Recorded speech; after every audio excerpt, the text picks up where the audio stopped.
um grande terremoto atinge o que seria futuramente a África. Alguns roedores começam a correr desesperadamente e se encontram perante ao litoral. Naquele exato momento, o terremoto faz com que árvores, galhos, folhas caiam em um pedaço de terra. Um pedacinho pequenininho de terra começa a flutuar sobre o mar, junto com folhas, galhos. Esses pequenos roedores se colocam em cima desse pequeno pedaço de terra. Lá, nesse local, eles começam a flutuar em um mar que eles nunca haviam estado. Passa horas, dias, meses. De repente, aqueles roedores estão chegando ao outro lado do mar. Lá, esse pequeno rochedo se bate em outro pedaço de terra.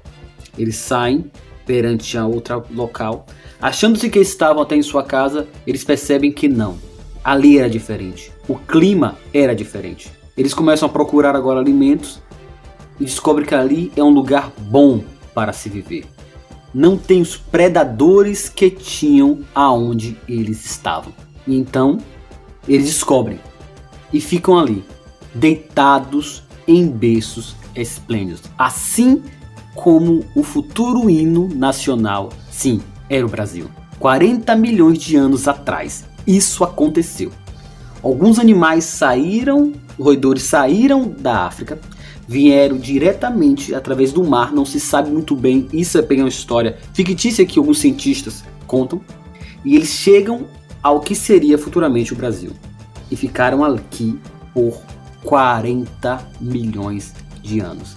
E o resto a evolução fez, foram mudando, se transformando, se tornando animais que existiam só em nosso continente. Vem comigo e conheçam a partir de agora a história dos primeiros brasileiros a estarem aqui. Não foram os índios, foram os nossos animais. Vem comigo, vem conhecer a pré-história do Brasil e os animais brasileiros.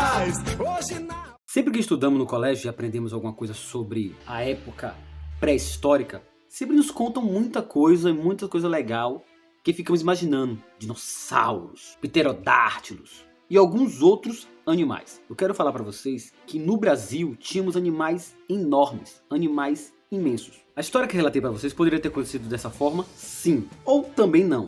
Mas de alguma forma ou de outra, os cientistas e arqueólogos, eles debatem com historiadores de que possivelmente, para que a evolução acontecesse e assim tornassem animais gigantes, como eu vou falar mais à frente a vocês no vídeo, alguma coisa aconteceu que fizeram com que esses roedores ou algum dos animais mamíferos pequenos atravessassem o mar. A ciência consegue provar que os animais eles conseguem sim passar até meses sem comer e sem beber. Só bastava uma fêmea grávida conseguir atravessar o mar e dessa forma, rapidamente, a evolução faria o resto. E aqui estavam esses pequenos roedores, evoluindo, transformando em animais gigantes. Naquele momento o Brasil era um continente separado não só do outro lado do mundo, mas também separado da parte norte do continente.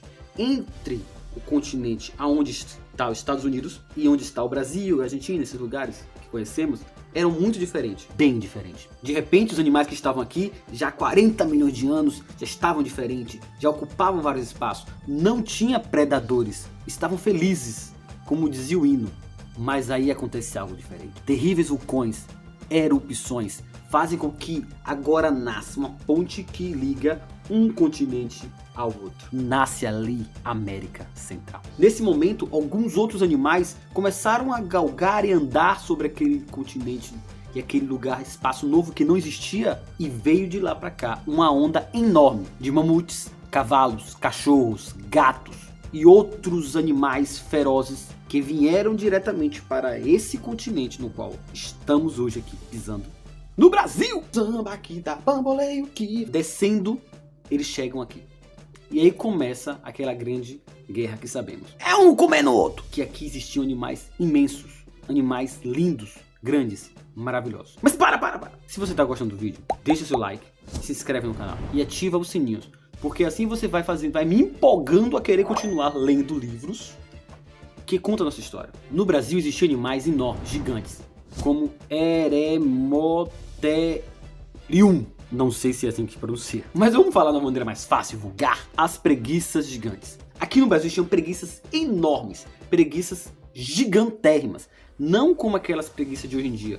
Ou aquela preguicinha que a gente assistia na Era do Gelo. A gente vai falar muito da Era do Gelo até. Como não havia predadores antes de criar-se a ponte entre os dois continentes, elas foram evoluindo e foram crescendo. Aqui também existiam animais como dente de sabre. Eu disse dente, não tigre dente de sabre.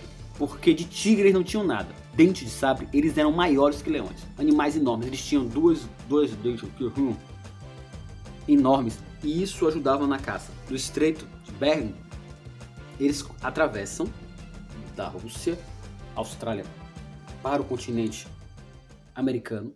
E depois vão descendo através da ponte que foi criada com a erupção vulcânica há 3 milhões de anos atrás. E chegam ao Brasil. No Brasil também tínhamos urso, que era o que chamava de urso de cara curta. Eram ursos enormes, que pesavam mais ou menos 150 quilos.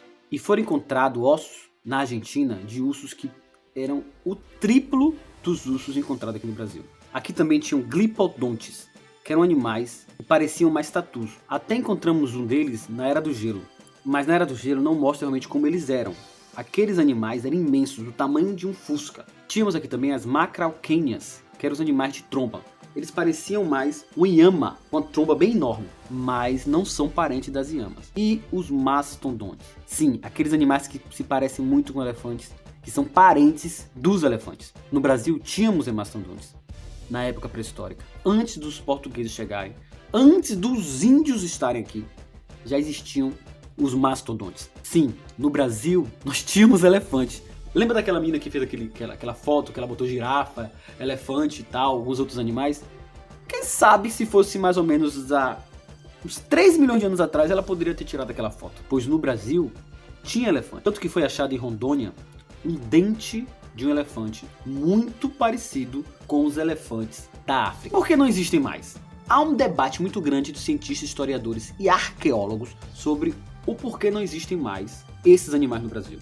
No livro Guia Politicamente Incorreto da História do Brasil, no capítulo 1 desse livro, o Leandro Lardoc, ele, em um debate com alguns outros historiadores, ele diz o seguinte, que os homens mataram esses animais. Ele deixa bem claro isso, que foi os homens que mataram. Mas, no livro 1499, antes de Cabral, o escritor ele fala claramente que há sim essa probabilidade, mas isso poderia ter acontecido já no final. No começo, os animais começaram a morrer até antes dos homens começarem a chegar aqui. Porque o clima do Brasil, o lugar do Brasil é diferente de onde eles estavam. E por esse motivo eles não conseguiam se alimentar e fazer tudo o que era necessário para sobreviver. O clima do Brasil foi matando os animais. E com a chegada do homem, eles empurraram os animais do precipício, praticamente.